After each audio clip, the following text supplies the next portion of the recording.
I think people need to talk more about JJ McCarthy. My bold prediction here is JJ McCarthy, a top 5 fantasy quarterback in 2025. That's bold. All right. That's bold. Hey, the first one I wasn't sure. The bold prediction police cannot rip the sirens on that one. That's like drug testing bold. Yeah. All right, hear me out. We are talking about a guy, an early first-round pick, a top 10 first-round pick last year who missed the rookie season because he had an injury. No fault of his own. That first preseason game when he came out, he looked pretty good. I still think there was a chance that he would have gotten a chance to start at some point last year if he was healthy. He was not. And what happens? Sam Darnold, who had not had very much success in his career, comes into that Kevin O'Connell system and puts up QB1 numbers for fantasy and has this magical season. Sam Darnold. That's where this really comes down to. You look at what Kevin O'Connell has done for fantasy quarterbacks over the years, whether it was Darnold last year, whether it was Kirk Cousins in 2022, whether it was Kirk Cousins in the part of 2023 he played, whether it was Josh Dobbs when he was a starter for a bit in 2023, whether it was Nick Mullins. All these guys were top 15 fantasy quarterbacks on a per game basis when they were starting in this offense. JJ McCarthy right now is like the QB 19. Why on earth would the first round pick that they handpicked to be the long-term franchise quarterback here, why would this guy be going so late? Why would he not at least have the same success that those guys had, if not more? I think the ceiling is much higher. I think he is very talented. A little bit worried about the fact that the season could start slow with Jordan Addison suspended, with Jalen Naylor hurt. We'll see if they go out and actually make a trade and bring back maybe Adam Thielen, which has been rumored. Maybe we could get a veteran receiver to come in there and help for a little bit. But overall, this is a player with a ton of talent, a guy that I think can run a little more than people realize, with great coaching, an offensive line that's been upgraded, and I'm not saying he's the same player, and I'm not saying that he's going to have the same kind of season as this guy. I can't. I love that. Do you know what I'm going to say? I can't wait to hear what you're going to say. I remember another quarterback that did not play much during his rookie season. He only got out there for one start. He came back the next year. He had a great play caller. He had an elite wide receiver one.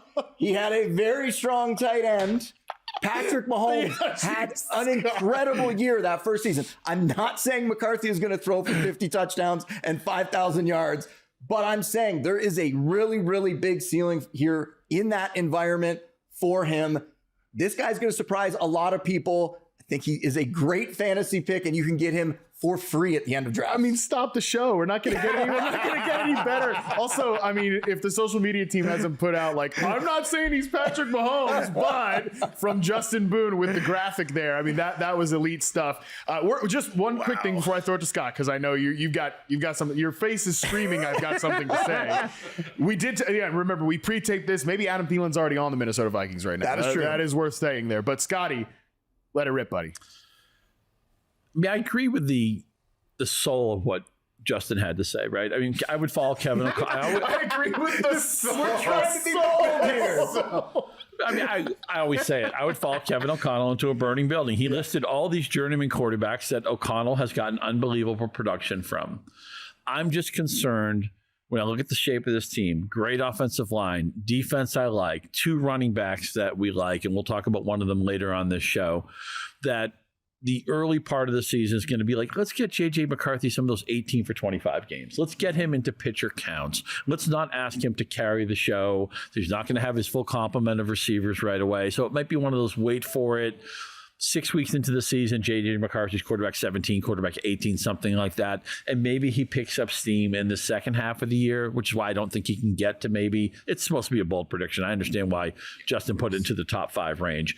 I just think it might be the second half of the year where you can really start him confidently. So look, it's a deep quarterback pool this year. You can draft these guys in pairs. So you get McCarthy with somebody else you like. Maybe he's your first round guy. Maybe it's like the relay race where he's got the baton first and maybe McCarthy takes you home. I'm excited where the McCarthy story is headed. I just don't know that it's going to happen maybe the first third of the season. I will say, to Boone's credit here, man, that environment is just so damn good in Minnesota. They're 6th in yards per attempt, the Minnesota Vikings. since 2022.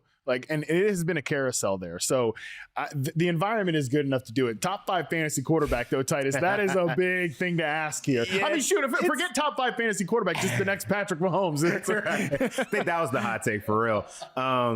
Yeah, I mean, it's ambitious. I like the vision, but I think I would take Scotty's approach in terms of getting him as like a QB2. You want to invest in like a Drake May. You don't really know how he's going to work out. Maybe you get him as your backup. But I think one thing it's great that, the laundry list of names that you ran off on who Kevin O'Connell has just made a decent, fantasy, viable quarterback.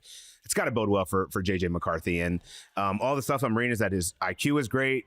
He's making quick reads. He's making the right plays.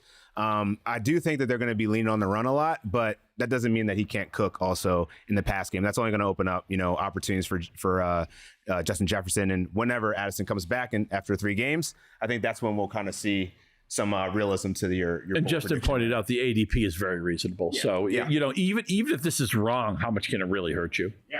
Well, it's bold predictions. Even if JJ McCarthy's good this year, Boone gets to take a victory lap. Tying into some of these points, I will say, too, they played the Bears in week 1. The early season concerns with the receiver situation behind Justin Jefferson. They played the Bears in week 1, which on paper might not look the greatest, but Sam Darnold was the QB6 that week when they played at Chicago last year. So maybe could have some success there. Then he gets the Falcons and Bengals in weeks 2 and 3. Those seems like spots that he could go off in, right? So if you're worried about those receivers early in the season, the matchups look like they could be pretty good for him to get out there hot. And then you said if it does start off slow, I believe their bye is in week 6. So that might be a chance for him to regroup, figure out what they need to do different, and then for him to get even better after that. I love that Justin's grinding the early part of the schedule because I like to say that you play fantasy football with a microscope, not a telescope. These people are all like, oh, I'm going to win week 16. No. Win September, right. Week 1, week 2, week 3. And so if you're going to be schedule driven, when you're thinking of who is my DST I'm going to draft, who's got a good week 1 matchup? That's all I care about. I'm not thinking 3 months down the road. It's a snow globe league. So much is going to change. So I love that you were looking at the schedule that way because I think that's an underserved part of fantasy strategy.